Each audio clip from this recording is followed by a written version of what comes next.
ओम श्री गणेशाय नमः। गणेश भगवान की जय। फरवरी मास में गणेश चतुर्थी के दिन सुने जाने वाला संकटा माता की कथा। संकटा माता की कथा कहने और संकटा माता का व्रत करने से घर में सुख समृद्धि आती है। जो लोग संकटा माता की कथा सुनते और पढ़ते हैं उनके घरों में कभी भी किसी चीज़ की कमी नहीं होती है। इसलिए संकटा माता की कथा को पूरा पढ़ें। संकटा माता आपकी सारी मनोकामनाएं पूर्ण करेंगी। तो आइए सुनते हैं संकटा माता की कथा। एक बार की बात है, एक राज्य में राजा रहा करते थे। राजा बड़े ही प्रजा प्रेमी, सबका भला चाहने वाले थे। उनके राज्य में उनके परिवार को और प्रजा की किसी भी तरह की कोई कमी नहीं थी। सब लोग बहुत खुशहाल और शांति से रहते थे। लेकिन राजा की हमेशा एक चिंता सताती रहती थी, क्योंकि उस राजा और रानी की कोई संतान नहीं थी।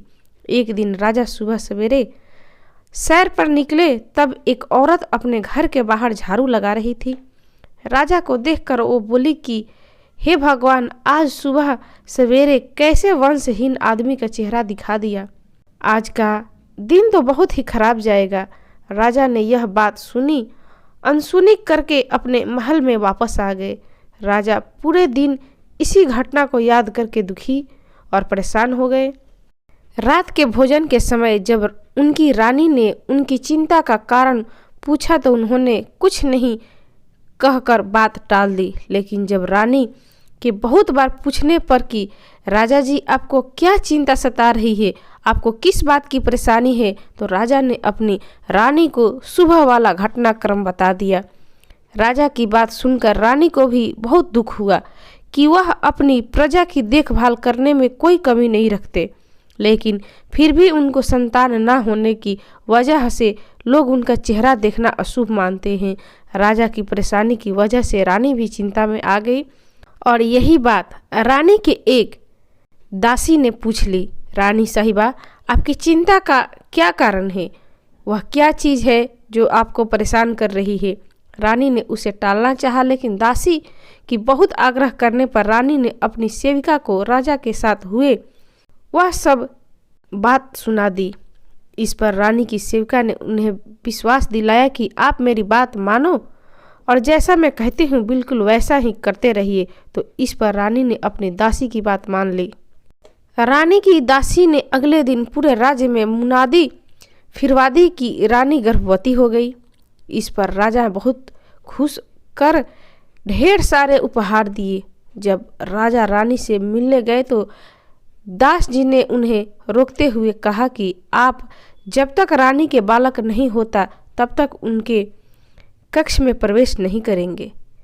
राजा के बहुत मनाने पर भी दासी नहीं मानी और राजू को वहां से रवाना कर दिया। रानी बैठे बैठे परेशान हो रही थी कि अपनी दासी के कहने पर रानी ने राजा से ही नहीं बल्कि पूरी राज्य में प्रजा से झूठ बोला था कि वह गर्भवती है। धीरे धीरे करते करते 9 महीने पूरे बीत गए और अब रानी का दिन रात चिंता सताने लगी। रानी बहुत ही बड़ी मुसीबत में फंस गई थी, क्योंकि उसे पता था कि राजा कभी भी उनसे आकर उनसे पूछ सकते हैं कि बताओ हमारा बालक कहाँ है। तब रानी राजा को क्या जवाब देगी? रानी ने अपने यही दुविधा अपनी दासी से कही, लेकिन दासी ने उन्हें कहा कि आप निश्चित होकर मेरा विश्वास करें। तब दासी ने पूरे राज्य में यह मुनादी फिरवा दी कि रानी को बहुत ही बड़ा एक सुंदर पुत्र रत्न को जन्म दिया है। यह सुनकर राज्य में सभी लोग बहुत प्रसन्न हुए। जब राजा अपने पुत्र को देखने के लिए रानी के कमरे में गए तब दासी ने उन्हें दरवाजा पर ही रोक लिया और कहा कि महाराज, जब आपने इतनी प्रतीक्षा की है तो थोड़ी प्रतीक्षा और कर लीजिए। अब आप अपने पुत्र का मुँह कुछ समय बाद ही देखना। दास ने फिर नगर में मुनादी फिरवा दी कि राजकुमार का नामकरण संस्कार हो गया और कुछ समय बीतने के बाद उसने यह मुनादी करवा दी कि राजकुमार का मुंडन संस्कार भी हो गया। राजा से अब नहीं रहा गया। राजा रानी के कक्ष में रानी से मिलने गए। दासी ने उन्हें दरवाजे पर रोककर बोला कि हे महाराज, अभी अपने पुत्र का मुंह देखना आपके लिए शुभ संकेत नहीं है। इसलिए आप अपने पुत्र को सिर्फ तभी देख पाएंगे जब वह 12 वर्ष का हो जाएगा। जब उसकी उम्र 12 वर्ष हो जाएगी तब हम उसका विवाह कराएंगे। अब तो आप अपने पुत्र का मुंह उसी समय विवाह के मंडप में ही देख सकते हैं। यह कहकर दासी रानी का कमरा अंदर से बंद कर दिया। धीरे धीरे समय बीता और 12 वर्ष पूरे हो गए। 12 वर्ष पूरे होने पर दासी ने अपने राजा से कहा कि महाराज, अब आपका पुत्र 12 वर्ष का हो गया, आप उसके लिए वधू ढूंढना शुरू कर दीजिए और शादी की तैयारियां करवाना भी शुरू कर दीजिए। राजा ने अपने पुत्र के लिए दूर देश एक बहुत ही सुंदर राजकुमारी से अपने पुत्र का विवाह तय कर दिया। राज्य में राजकुमार की शादी की तैयारियां बहुत धूमधाम से चलने लगी। दूसरी तरफ दासी से 1.25 मन चावल का आटा मंगवाया। इस आटे से उसने बहुत ही सुंदर और आकर्षक 12 वर्ष के बालक जितना पुतला बनवाया। इस पुतले को दासी ने नेगी और मेवों से बहुत ही सुंदर सजावट की। इसके बाद दासी ने उस पुतले को बिल्कुल एक दूल्हे की तरह सजाया और एक पालकी मंगवाई। दासी ने उस चावल के पुतले को बहुत ही सुगंधित कर दिया और उसी पालकी में बिठा दिया। दासी ने राजा से विशेष प्रार्थना की, हमेशा मेरे साथ रहे। इसलिए आज उनकी बारात के शुद्ध हिंदी में ही उनके साथ पालकी में बैठूंगी। दासी की यह प्रार्थना राजा ने स्वीकार कर ली और बारात चलने लगी। चलते चलते राजा एक घने जंगल से गुजरे और रास्ते में जब संकटा माता का मंदिर आया तो वहां पर दासी ने विश्राम लेने के लिए कहा। इसके बाद दासी उस चावल के पुतले को पालकी में ही रखकर कुएं से पानी पीने के लिए गए। तभी उन्हें एक बहुत ही अच्छी खुशबू आई और उन्होंने देखा कि यह खुशबू एक पालकी से आ रही है। संकटा माता और उनकी सहेलियों ने पालकी में झांक कर देखा तो उन्हें पता चला कि पालकी में एक बहुत ही विशाल मानव रूपी मिठाई रखी हुई है। सब ने मिलकर उस मिठाई को पूरा खा लिया। मिठाई खाकर संकटा माता और उनकी सहेलियों ने वापस मंदिर में चले गए। जगदा से पानी पीकर वापस आए तो देखा कि पालकी में तो कोई नहीं। यह सब देखकर दासी बहुत घबरा गई।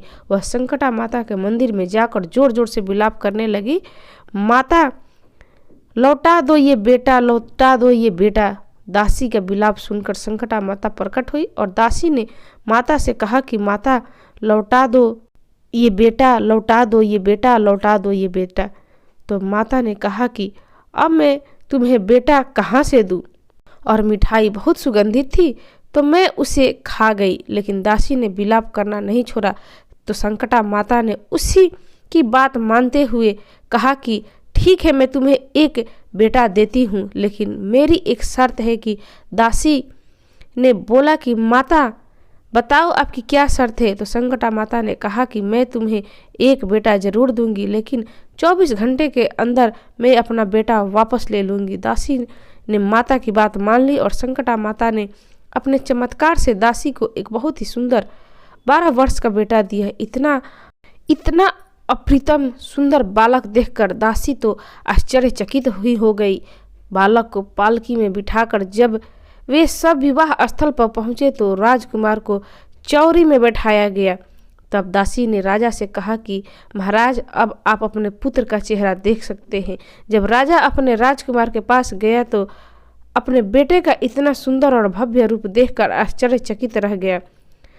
तब राजन ने कहा कि बालक की ऐसी सुंदरता की वजह से आपने मुझे इतने वर्ष तक इंतजार करवाया और इसके पास नहीं जाने दिया, लेकिन अब मैं अपने पुत्र को भी जी भर के देख लूँगा। राजकुमार का विवाह धूमधाम से संपन्न हुआ और सभी लोग वापस अपने राज्य आ गए। दासी ने रानी को अपने बेटे और बहू की आरती उतारने के लिए दरवाजा पर बुलाया, लेकिन रानी तो डर के मारे अपने कक्ष में कांप रही थी। रानी को यह लग रहा था कि उसने असल में तो कोई पुत्र नहीं है। यह बात जब राजा को पता चलेगी तो राजा उसे गुस्से में आकर भयंकर दंड देंगे। लेकिन दासी के बार बार बुलाने पर रानी ने जब खिड़की से बाहर देखा तो सचमुच एक राजकुमारी, बहुत ही सुंदर राजकुमार को अपने दरवाजे पर खड़ा पाया। रानी पूजा की थाली लेकर बाहर आई और अपने बेटे को घर के अंदर प्रवेश दिलाया। दासी की चिंता बढ़ गई जब उसे संकटा माता की याद आई। दासी ने एक युक्ति लगाई और रानी से जाकर कहा कि कल हम बहू की मुंह दिखाई की रस्म का आयोजन करेंगे, तो राज्य की सभी औरतें को निमंत्रण देना है। रानी ने कहा ठीक है। तो अगले दिन सुबह राज्य भर की सारी औरतें राजमहल के सामने इकट्ठा होने लगी।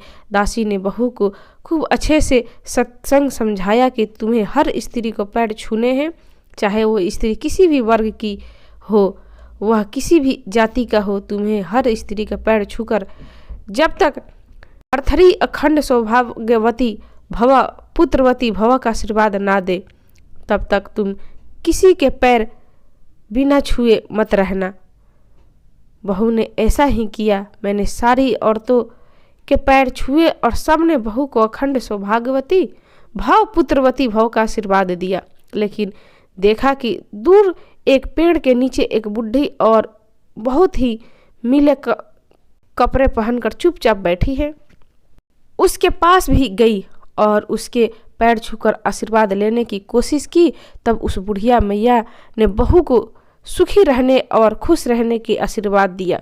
लेकिन बहू ने तभी बूढ़ी मैया के पैर नहीं छोड़े।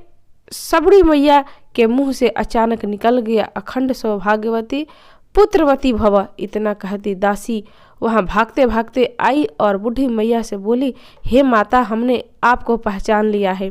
अब आप अपना बेटा वापस नहीं ले सकती, क्योंकि आप हमारी बहू को अखंड सौभाग्यवती भव और पुत्रवती भव का आशीर्वाद दिया। तो अगर आप हमारा बेटा ले लेंगी तो बहू अखंड सौभाग्यवती कैसे रह पाएगी। यह सुनकर माता रानी हंसने लगी और कहने लगी कि तुम बहुत चतुर हो, आज तुमने हमें हरा दिया।